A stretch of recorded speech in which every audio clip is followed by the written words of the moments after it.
Okay, but you look at let's move tracks to DC. You look at, let's say, Jason Todd. Okay. Not terribly happy about bringing Jason Todd back to life, whether it was Superboy Prime punching the walls of reality or dipping the kid in the Lazarus Pit. But the Lazarus Pit was an easier story to accept. And Jason Todd did come back kind of off the realms of sanity. From being dipped in the Lazarus Pit and not being of the Al Ghul bloodline. But yeah, Jason could have stayed dead.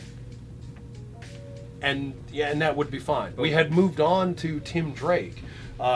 And we had developed, not only had we continued to develop classic Batman villains, but we had other newer villains like Hush.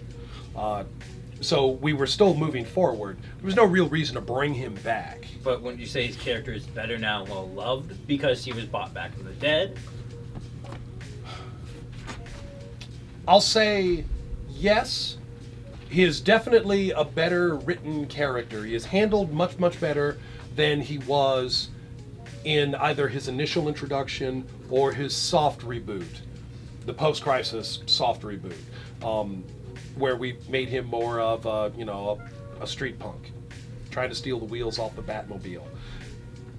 The first character was just very, very much like Dick Grayson. Jason Todd was not an unlikable character, but he was also an unremarkable character. He had one or two high moments, but otherwise, Dick Grayson, you're a chip off the old block pretty much. The street punk kid was not likable. I just wanted Batman to backhand this kid and, give him a timeout. And sometimes Jason Todd was horrifically petulant. And then he died.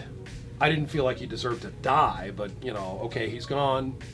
We move on eventually. We have Tim Drake. Where I'm going in this point is, whatever it is that you are doing right now with Red Hood, and Jason Todd is Red Hood, yes, this is a much more likable character. But if you take the same creative energy and the same emphasis and focus and put it on an already existing character, you should still get something good out of it.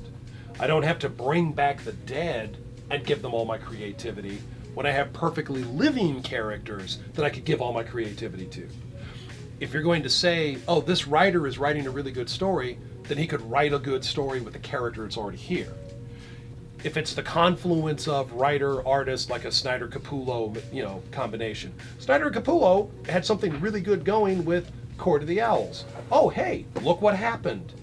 They got creative and came up with the concept of the Court of the Owls, something which had never been in a Batman story before, and made it interesting and compelling. So you don't have to go back to something old.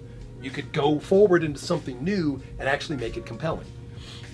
What I liked was how it had Batman not know about something from the history of Gotham City without necessarily making him look like an idiot either.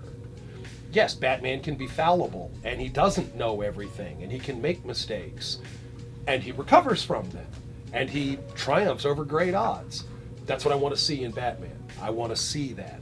But I need to feel like it's possible for him to fail. Snyder and Capullo had that in the Court of the Owls, most definitely.